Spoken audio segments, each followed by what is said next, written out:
we are back and we have someone with us. I am sure many of you know, partner. Yes, yung mga Gen X natin born late 70s and Gen Y born in the early 80s na nasa teen years when this TV program changed their Saturday habit would very well know our guest today. Yung mga late 90s, Pinoy kids and teens began spending their Saturday afternoon in front of a TV watching something other than cartoons. Nabago yung TV viewing habits nila. Thank God it's Sabado, TGIS. Let us welcome on Cyberchat, Counselor Maria Luisa Angela Martinez de Leon Rivera. Angelu de Leon! Or Peachy to TGIS. Hi! Nagulat naman ako sa buong pangalan ko. Yes. Welcome! Talaga nag-welcome kayo. Yeah. Hello! Welcome to Cyberchat. We're so happy you can make it. Very much. Ako rin, very happy na nandito. Excited to talk to you. And sa mga viewers namin, welcome ho sa and good morning, good afternoon, good night sa mga lahat ng nanonood. Thank you, Consi Angelo, at napagbigyan nyo kami today. I know that you have been so busy with the preparation last July 2 Yes. of Pasig City's 450th Foundation Day. Right. Wow. How was the celebration? It was great. Maraming nag-enjoy na Pasigueño and marami kaming performers and it's a year-long celebration to commemorate our 450th. Kaya naman siya, hindi lang siya natapos ng July 2. So, meron pang mga succeeding programs and mga mangyayari pa sa Pasig. Congratulations to you. Thank you. Mayor Vico. Kasama na ang lahat ng officials ng Pasig LGU for your progressive and dynamic governance. Wow, thank you. Alam mo, Consi, big fan to ni Mayor Vico. Yes, yung partner ko. Sino bang hindi? Lalo na pagkabataan. Role model talaga siya. Yes. I can attest to that. Yes. Yan ang progressive, dynamic, honest, no? And ethical leadership. Yan talaga ang kailangan natin sa isang pamunuan ng ating pamahalang lokal, no? Lalo na yung ipatupad ang mga batas na tunay na magpoprotekta sa ating mga bata at kabataan. Earlier po, we showed a video. Ito yung presentation ng CGPH at hearing ng sanggunian about the CGPH, Pasig City, MOA. Ito po ay napirmahan na. Para po sa ating mga viewers, can you briefly explain what the MOA is about, which we understand was sponsored by you? Yes, thank you. Syempre, in collaboration with CGPH, ito ay creation of cyber-safe homes and cyber-safe schools throughout, through youth empowerment. So, na siya parang mas intensive, mas malawak na MOA ang ginawa namin itong pangalawang MOA na to actually. Wow, napalawak pala ang ugnayang ito between Pasig LGU and CGPH. Yes. I understand Pasig had an initial MOA with CGPH. What was this initial MOA all about? Yung first MOA, which was signed by Mayor Vico already, ito yung training program na ang gusto talaga ng Pasig City is maging training hub ang Pasig City for us to be cyber security warriors. Yun yung sinabi nung unang-unang MOA na ginawa namin na before the end of the MOA, advance, medyo maagang natapos kasi everybody was really looking forward to it. So maaga siyang natapos. Kaya nagkaroon ng initial talk na magkaroon ng second MOA because nga nakita namin yung need to be more proactive. Alam mo, the initial MOA partner, no, Consi, no, Yes. was all about Pasig City's collaboration. Yes. Ang ganda nito, no? With the CGPH and the ASEAN Cybersecurity Skilling Program or yung ACSP, no? Pinag-uusapan natin yan, partner. So, itong second MOA ay mas malawak ang coverage dahil hindi lamang ito sa training ng cybersecurity. Can you elaborate more? Ito yung ito yung parang on a executive level, mas gagalaw na sa ground yung mga training na naganap nung first MOA. So yung merong creation ng digital parenting, mas malawak na involvement pagdating sa grounds, sa school, sa barangay. So yun na yung moving forward. At saka yung yung more of empowering the youth. Na sana mainganyo natin yung mga kabataan to be more aware, to be more proactive sa ganitong laban. Minsan kasi pag iniisip natin, busy na sila sa mga screens lang nila, might as well, do something worthwhile na mapoprotektahan sila. And more of, I think for me, isa rin sa hopefully end goal is that not me, but the youth can teach the parents regarding cybersecurity. Kasi I think the generational gap between yun nga, kanina mga Gen Z, Gen X, at mga, di ba, yung mga 70s, 80s, 90s to the 2000 kids, meron silang generational gap when it comes to cyberspace. And I think itong second MOA na to would bridge the gap. And I think that's one of the things that we are focusing on din. Kaya talagang sasabihin na namin, turuan na yung mga youth, turuan na yung mga magulang para based on dun sa mga kaninang sinabi nyo rin.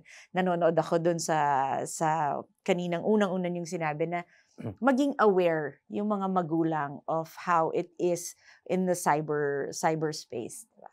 So itong second MOA din, magkakaroon siya ng deeper sense of the training, which is yung values formation, yung artistic and creative expression ng mga kabataan. So yun yung gagawin natin ngayon. Bakit po kailangan itong artistic and creative expression for youth empowerment? I think ito kasi yung magbe-bridge ng gap between the generational gap that I was talking about.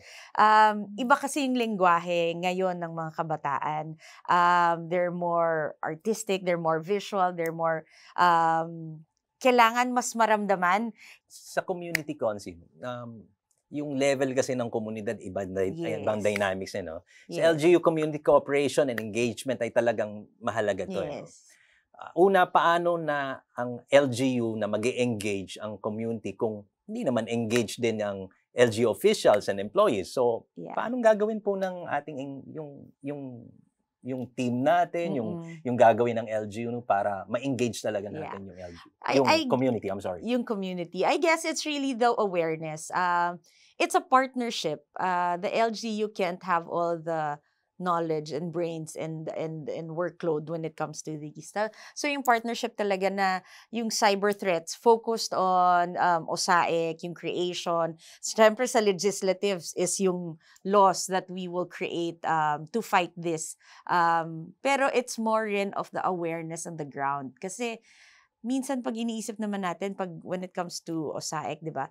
It's medyo hidden medyo nasa dark web. Yun yung mga na ako I firmly believe na if it is exposed, if it's napag-uusapan, mas nayayanig sila. When Cyber Guardians had the initial talks at nagkaroon kami ng hearing, yun yung nangyari na sinabi ko nga, hindi parang seminar na all knowledge. It really touched my heart to the point na it broke my heart knowing that first and foremost, tayo na yung epicenter ng ganitong klase na global hotspot. And we have been, as Filipinos, we have been trying to uplift who we are in the global scale. Maraming nagsasabi parang dito lang magaling ang Filipinos, 'di ba? Ayaw naman natin na yung second knowledge ng mga tao abroad tayo yung number one hotspot when it comes to these. So, I think we have to shake things up and realize na baka sa atin akala natin hindi natin to problema, pero sa mata ng ibang tao iba ang tingin sa atin because of this problem. And I think yun yung kailangan na awareness na makita natin. So with the LGUs, it's really barangay level, medyo talagang pukpukin natin sila, di ba? Medyo sabihin natin na ito yung nangyayari. May kwento na minsan may denial on the parts of LGUs, on barangay levels. Kasi minsan, a Filipino trait, nakakahiya. Ayaw nila ma-branded sila as local Like that, hotspot. yes. Same as when it comes to parents. Malakas ang Pinoy sa ganun eh. Huwag na nating ipaalam kasi nakakahiya. 'Di ba? Huwag na nating itago na lang natin. Huwag na natin kasuhan kasi ikakwento mo lahat, nakakahiya. Ano sasabihin nila sa pamilya natin, you know? But I firmly believe kasi when it comes to testimonies, it's really more powerful than anything.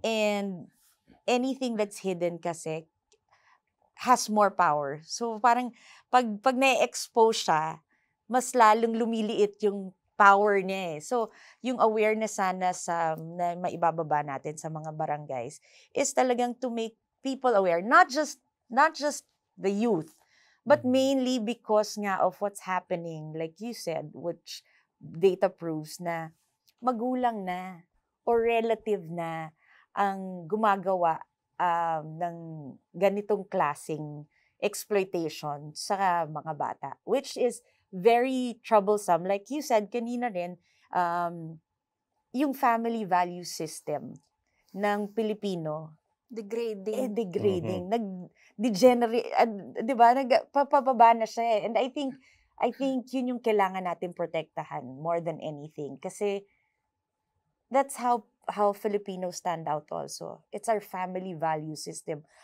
Kahit saan mong tingnang bansa, people will also look at the Filipinos because of our value system. And that's one thing talagang is very dear to my heart and close to my heart na wag mawala. Especially in this generation ngayon. Kaya yung sana sa LGU, yung magkaroon talaga ng champion. Yung eto na tayo, parang labanan na natin sila ng kumbaga face to face, if that's what you wanna call it. Parang partner, no? Parang sinasabi din kasi ni Consi Angelo, yung partnership with the community. Kasi ito naman talaga yung intention talaga ng local government code, no? It's a complete partnership of governance between not only the officials kasi kailangan dito yung mga tao, no, yung mga mamamayan sa mismo. Grassroots level. Yes. Kasi nga pag dinivert natin to sa usapin ng OSAIC, yung issue, no, OSAIC tayo. Sabi natin yung pagiging marites, gawin natin kayang di ba pwede kaya to Consi sa Pasig. Gawin nating role model yung mga marites talaga na yung positibong pananaw sa kanila, no? Yes. Maging marites sila at maging walking CCTV camera, di ba? Yes. So wala na tayong investment sa CCTV dun sa community. Sila na mismo, di ba? Yes. Para bang if we want to create champions, then let's use the marites. Yes, diba? that's Parang true. ganon. And I think yung pinaka way to strengthen is ma-realize ng community na meron silang backup pagdating sa LGU, kumbaga hindi sila matatakot kasi alam nilang merong sasalo sa kanila or meron din talagang huwag kayong mag-alala, kasama nyo kami sa laban. OSAIC talaga is one of the fastest major growing crimes in the world. And tama kayo, Consi, kanina yung sinabi nyo na hidden siya. It's being committed in the confines of the home. Kaya mahirap talaga yung detection and disruption nitong krimen na ito.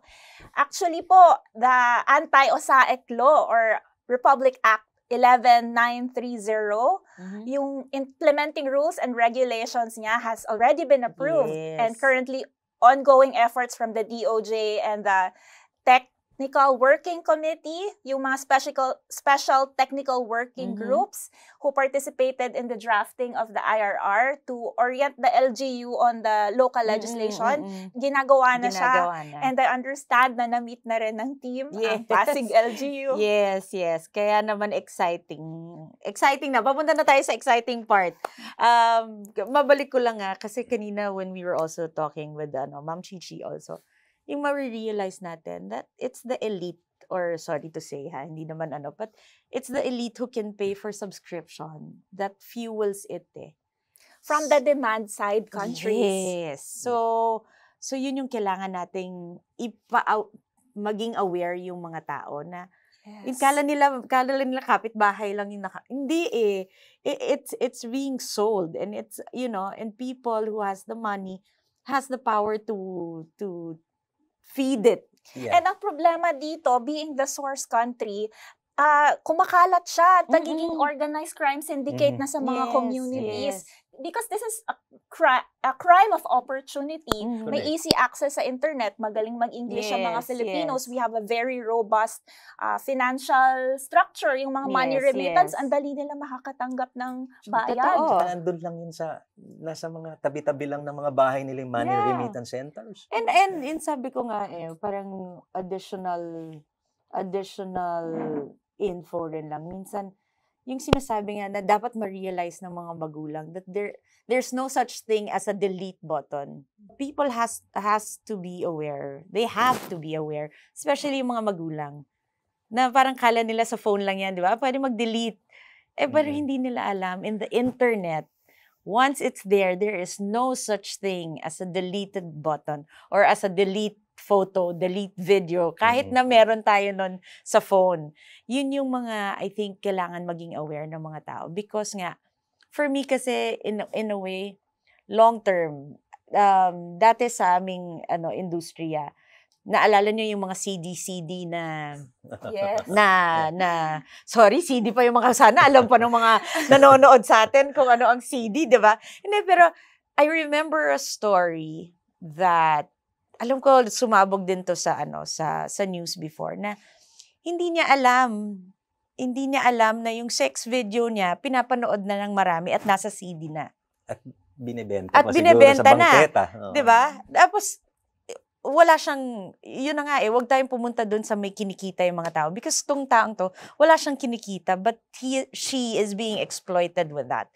And, ano na lang yung, when she found out, the damage that video cost her is, Durog na siya. Durog na siya. And then, yun nga, kaya yung maganda dito sa MOA na to, kasi nga meron siyang intervention na sinasabi na, we will help people to get back to their own feet na, as much as possible, your past would not define your future. Pero, bakit natin hahayaan na ganun lagi yung kwento na, huwag ka mag-alala sa nangyari sa'yo sa nakaraan, kung pwede naman siyang mapigilan ngayon pa lang. Konsi yung mga victim survivors namin, yan ang constant fear nila, na kahit na-take down na namin, bumabalik na naman siya, nagsispread, redistribute siya. Yes. So yun yung gusto nating ma-realize ng mga magulang.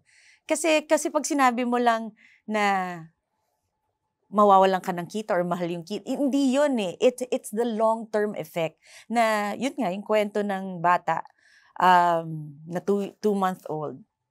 Can you kahit na anong sabi mo, kahit na gaano ka nakatanda, alam mo yung itsura mo nung 2 months old ka dahil may picture. Permanent. Yes. And I think that's what we need people to be aware of more than anything. Satisfaction makukuha doon sa 2 months old. Yeah. Perverted talaga. Oo, iba ang talaga. desires. And yun nga, it's really, as much as, we don't want to talk about it but it's a moral issue. And we really cannot talk about it because it's spreading like a wildfire. Yeah.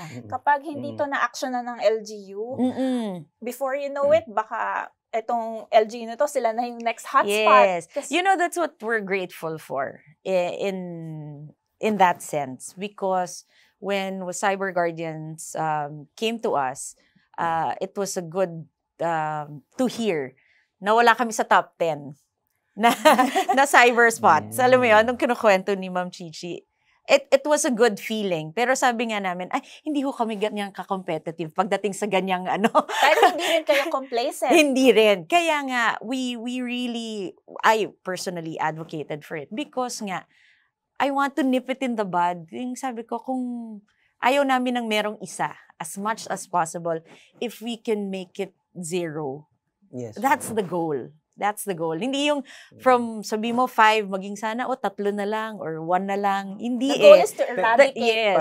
Parang sa amin, no, kami as child rights advocate, no, Mm-mm. one child victim is too many, kung Yes, sabihin namin. that's right, no? that's right. Kasi yung sabi nga ni Consi Angelo, no, parang sinasabi niya, no, sa pag-ibig kasi, walang forever. Pero pagdating sa ganitong krimen, forever. That's Once you right. upload it, Yeah. di ba? Wala na. It's up there Kahit forever. sabihin natin i-down pa yan, di ba? Mm-mm, Tanggalin mm-mm. yan doon. Pero yung Na-download kasi, Oo, naunahan ka eh. yeah, di ba? yeah. Pero i-spread din ulit. So, ganun yung sitwasyon. Yes. Kaya important din actually yung role ng tech industry. Kasi meron talaga yan silang capability. May tools, Yes. equipped sila para i-take down yan. So, That's why sa bagong internal rules and regulations ng bagong law natin, yung anti-OSAIC law, mm-mm. meron na ngayong greater accountability, yung online intermediaries. Mm-mm. Mas liable na sila compared dun sa previous Very laws.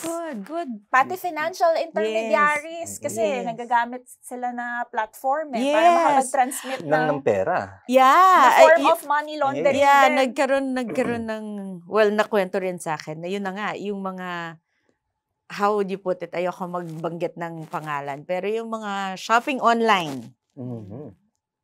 nakala natin mga bagay-bagay lang ang binibenta. Bago yan, Consi, ha? Yes! Talaga. Yes, it's being used to, yun na nga, para maihatid yung bayad dun Oh.